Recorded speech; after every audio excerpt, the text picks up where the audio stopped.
Okay, think for a moment about a world maybe 150 years ago where connecting with someone meant, well, basically how fast a horse could run, or maybe just how far your voice carried. Yeah, a really different pace of life. Completely different. Now, contrast that with, our world today, always connected. Today, we're doing a deep dive into someone who lived right across that huge shift. Exactly. We're exploring the life of Freeman Frank Barrow. He lived from 1858 to 1927. And we're drawing on some really interesting family histories, biographical records too. Right? And our goal isn't just to list facts, like his move from rural New York to Utah or joining the Church of Jesus Christ of Latter-day Saints. We want to understand the why behind it all, his dedication, his family, what it meant. Yeah, we're kind of piecing together this life story, and hopefully it gives you a real glimpse into that time, a time of huge change, but also these really constant themes: migration, faith, building a community from scratch almost. So Yeah. let's start at the beginning. Marilla, Erie County, New York. That's where Freeman Frank Barrow was born, July 21st, 1858. Although it's worth noting, there's one record that says 1857. Little discrepancies like that pop up. True. Reminds you, these are old records. Definitely. He was the first son, second of 6 kids overall, born to Thomas Carter Barrow and Susanna Phillips Dowell. Now, schooling back then, mid-19th century, totally different ballgame. Not much state or county money and teachers. Well, the main requirements were basically just being able to read, write, do some basic sums. So Frank's formal schooling was pretty limited, but the sources suggest he was, naturally curious. Learned a lot from books, from conversations. He wasn't formally educated in our sense, but he was learning. And Marilla itself sounds fascinating, described as really wooded. Right. And Frank apparently spent a lot of time hunting, trapping small animals, not just for fun either. Practical skills. Exactly. Those furs were useful, valuable even. It shows this really direct connection to the land, something, well, many of us don't have anymore. No, absolutely not. It's a different kind of self-reliance, isn't it? And their social life, it sounds so grounded. Instead of, scrolling through feeds, they had these long winters filled with skating, sleigh rides. Can you just picture that? Yeah. The cold air, the horses, the bells. Yeah. And then afterwards, gathering inside, making popcorn, maple candy from their own maple syrup, apparently. And eating nuts they'd gathered in the fall. It's these simple, shared things that really built that community feel, I think. Very interdependent. Okay, let's jump ahead a bit. April 6th, 1880, a big day for Frank. He married Henrietta Barcuff, also in Marilla. And again, a slight variation in the records for Henrietta's birthday, December 15th, but maybe 1854, maybe 1856. These little inconsistencies, they don't change the main story, but they do highlight the challenge of digging into the past, right? Relying on records that aren't always perfect. Exactly. She was born over in Florida, Montgomery County, New York. Her parents were John Frederick Barcuff and Sarah Jane Van Wormer. Henrietta had siblings too. A sister, Jenny Elizabeth, who married James Allen Tripp, and a brother, James Henry, they called him Jimmy. His story is quite moving. It really is. Connects him right to the Civil War. He enlisted super young, just 16. Wow. Yeah, and he was wounded at Gettysburg. They had to amputate his arm, and tragically, he died from gangrene. Oh, that's awful. It really brings home the personal cost of that huge conflict, doesn't it? It does. And Henrietta's childhood, like Frank's, seems centered on simple things. Homemade toys were the norm, apparently. Family trips to pick berries, gather nuts in the woods. And that maple sugar making. It seems that was a big community thing for her family, too, in the spring. Tapping the trees, boiling the sap. You can almost smell it, can't you? That sweet, steamy air. A real group effort, deeply tied to the land and the seasons. So Frank and Henrietta started their family there in Marilla. Their first 2 children, Paul Frank, born 1881, and Edith May in 1883. Life seemed set there for a bit. But then came a really significant change. Frank decided to join the Church of Jesus Christ of Latter-day Saints. Right. He was baptized, confirmed, April 19th, 1882, by a missionary named Mark Hall right there in Marilla, though again, one source mentions April 2nd. Minor detail, but April 19th seems the most cited date. What do you think drew him in? The records don't really spell out his exact reasons, do they? No, they don't give us the why explicitly, but you have to imagine something in the teachings, maybe the sense of community, really resonated deeply with him. It was a big step, joining a relatively new and, frankly, often misunderstood faith at that time. A huge step, and one that obviously changed everything for the family. Absolutely. Because not long after, they made the huge move west, all the way to Ogden, Utah. And their third child, James Albert, was born there in Ogden, November 1884.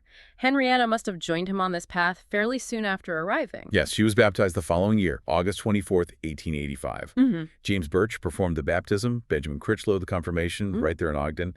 It suggests they were really on this spiritual journey together. That shared faith must have been a powerful anchor for them, especially moving so far from everything they knew. Undoubtedly. And their commitment deepened further. On April 1st, 1886, they went to the Logan Temple.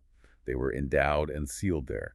These are really significant, sacred ceremonies in their faith, binding the family together for eternity. And their family kept growing in Utah.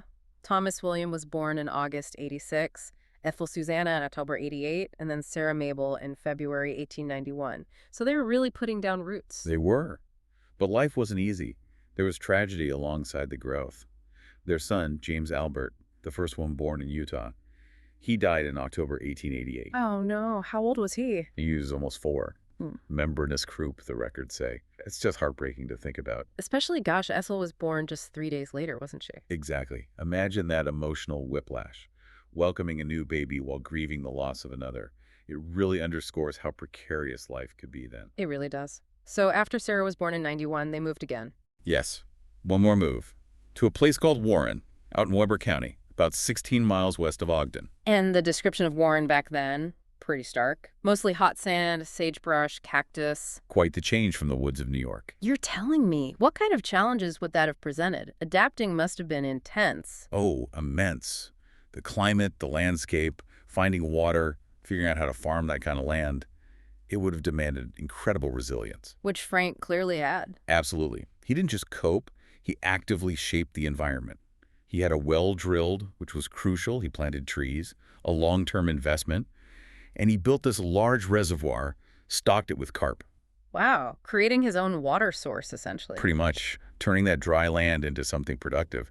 He started with a small 2-room frame house, but later expanded it brick by brick as the family grew. One account calls it an oasis in the desert. You can see why. You really can. And their 7th child, Lester John, was born there in Warren, January 1894. And Lester's the one who later served in World War I. That's right. He served and thankfully came back home safe. It just connects their family story to these bigger world events. Yeah, it does. So farm life in Warren, what was that like? Demanding, for sure. They had milk cows, beef cattle, and quite a few sheep. Lambing season in the spring would have been incredibly busy, vital for their income. And the sheep shearing sounds like a whole operation in itself. Oh, yeah. They'd hire extra men, started with hand shears, later got clippers, rolling the fleeces, bagging the wool, and then the dipping. Dipping. Yeah, they had this long metal vat filled with disinfectant to protect the sheep from pests and diseases. You'd run the whole flock through it. It was quite the process. Gives you a real sense of the labor involved.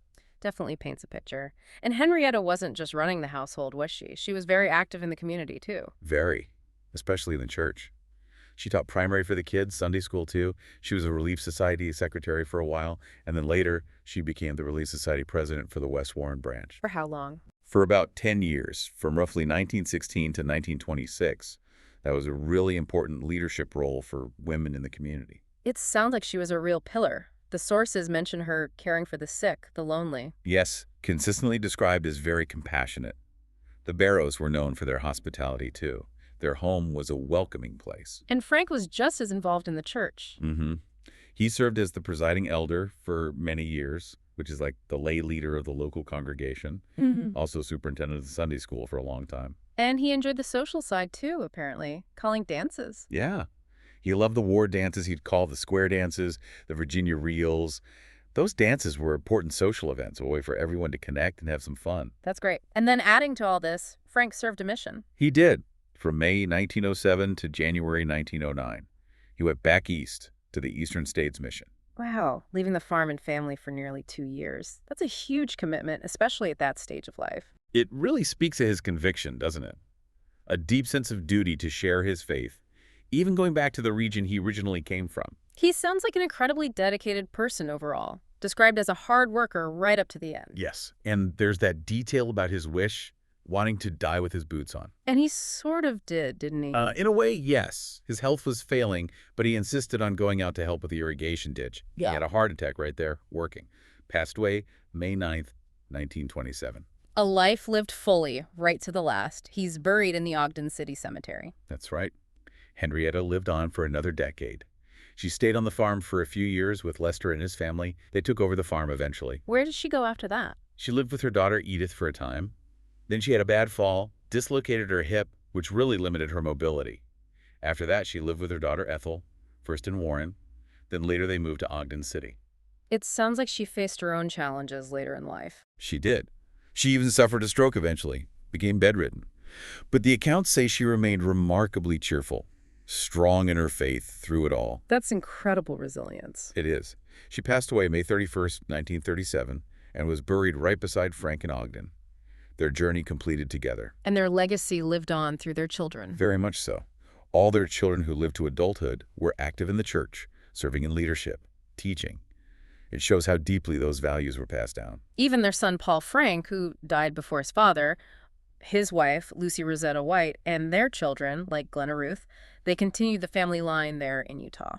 It's a story that keeps going. So when we look back at Freeman Frank Barrow's life, what we see is this really powerful story, embracing a new faith, tackling this incredibly challenging migration, and then building not just a farm, but a community in a brand new place. Yeah, it really captures that spirit of resilience, that determination you see in so many stories from the American West. And for you listening, just pause and think about the scale of change Freeman and Henrietta lived through. I mean, from that quiet, wooded life in New York, limited schooling, horse-drawn travel, to establishing a life in the Utah desert, seeing their kids involved in this growing church community. It's just immense. It really is. Their story gives you such a personal window into these huge historical shifts, migration, settlement, the growth of new religious movements. And maybe it makes you reflect on how we adapt to change in our own lives, and the role that things like faith, family, community play as anchors when things get tough. Absolutely. What endures? So maybe the thought to leave you with is this. What can we really learn from the lives of people like Freeman and Henrietta? Seemingly ordinary people facing extraordinary circumstances. What do their struggles and successes tell us about conviction, about migration, about building community? And think about their resourcefulness turning sand into an oasis. What parts of that spirit, that community focus, still resonate with us today? Or maybe what parts should resonate more?